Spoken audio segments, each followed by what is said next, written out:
Growing up, our parents were more like God and his wife. That was not the when they spoke, it was yes sir and yes ma. Well, you were freer with your mom, yes, but I mean, dad was iron fist. In fact, my dad and he walked in the house, and you knew that there was now a man in the house. My dad was not even iron fixed, but he was the type who could talk. In fact, I dread his talk more than, you know. Yes. And he never, I can't remember any day he caned me anyway. I cannot remember that one day my father took a cane and flogged me. But when he talks to you, it bites more than anything. So all he does was, he will just talk to you. I said, this, why did you do this? Please take time, do this. You know, that was just it. I think the most important thing is that I do not want to compare my times with my children's time because they're totally different space. We have to understand their own time in order to help them live within their time. Even if these books are not there, the internet is there. Yeah. The dictionaries are there. Because when you have a voracious reader as a child, he can go through anything and consume. The basic thing we should be doing to ourselves and for our children, like the Prof has said, when you talk about integrity, are you exuding integrity yourself? Are you exhibiting it? That's one. Two, rather than the schools focusing on comprehensive sexuality education, what happened to comprehensive character-based education? What happened to that? Because she has rightly said that talk is cheap. And if I cannot live up to my responsibility as a mother to tell my child that this is wrong, like the testing, how many of us leave our phones alone? Because if I tell my son, drop your phone, and I'm with my phone, I am not, the child is not listening to me, he's watching me. And that is the most important thing.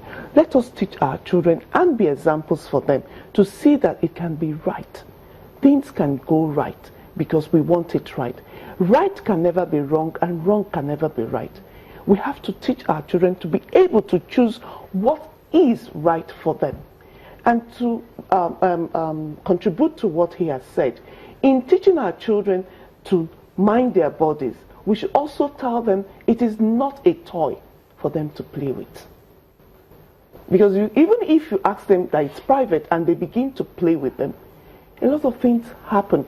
You saw at the press conference, one of the speakers said, we have to teach our children to be matured to handle the information we're giving to them. Otherwise, those things will also be abused. Prof, to many children, what the teacher says is what is. It's law. You tell them something at home and then they say, but my teacher said. So how do we manage a situation like that? That is the content of socialization I was talking about. Because if the teacher is teaching what I taught the child at home, there will be congruence. Yes. That is the problem. Is it the accidental teacher or the teacher? Those are issues. So the teacher being the role model, yes, must be the role model, should be the role model.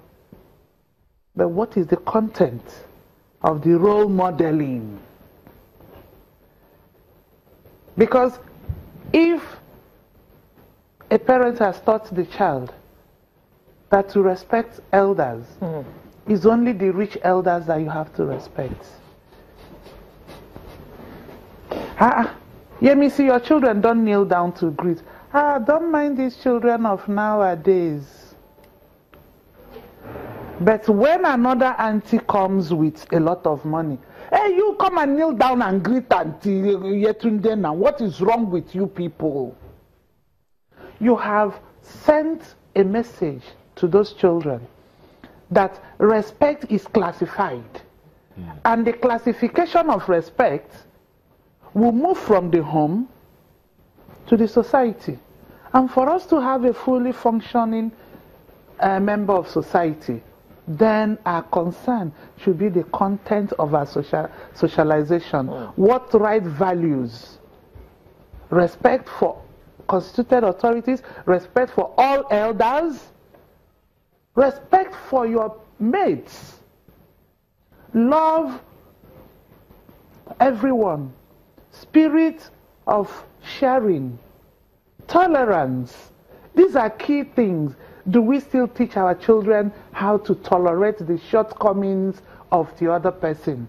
A child is crying, another child wants to sleep and comes to you, Mommy, Jide doesn't want me to sleep, Jide is crying. You will tell Jide, please come, let your sister sleep. You have told Jide that he is not important in that house, and you've told the sister that you are very special. Instead of sending the sister back, go and find out what's wrong with your brother that he's crying. We are gradually internalizing in the children.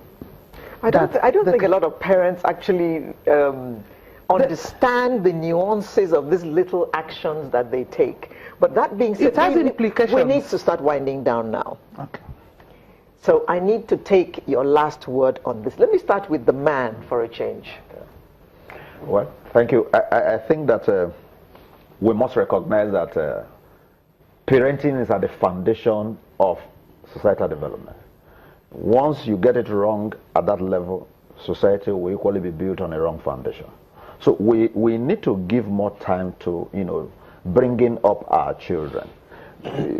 Yeah, after all these struggles, working very hard, building castles, if you don't have the right foundation for the children, those castles will collapse. In fact, if care is not taken, they might even be the ones that will send you to an earlier grave. So we need to spend time on bringing up our children. And the way we bring them up equally is important. We must recognize that you cannot live in isolation in society. We need to have a respect for one another. We equally need to have a respect for our own dignity. That without integrity, without that human dignity, because it's what you have that you give to others. Indeed. We need to build that character, aspect of our lives, so that every other thing we do, we marry it with that foundation. And I think with that we'll be able to organize ourselves. Well, I would like to say that the comprehensive sexuality education within our school curricula, it's not necessary. It is time for parents to hold the bull by the horn and tell the Ministry of Education no to sexuality education. Thank you. Prof. Thank you very much. Rather than saying no to sexuality education, we say no to unfettered, irresponsible sexuality education, because the children need sexuality education. Because many parents are too shy to discuss sexuality education with their children. I am not talking of sex education. There's a difference. Sexuality education. A young girl should know that she has to wash her armpit very well so that she won't smell. There has to be a balance between sexuality education and character education. Character education is very, very important.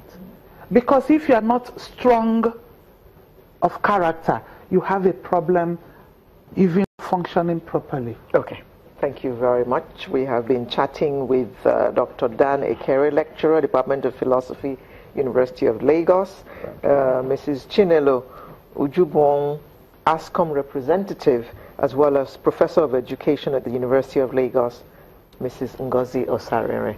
Thank you all very much for coming. Sunrise will continue after this break with another interesting conversation.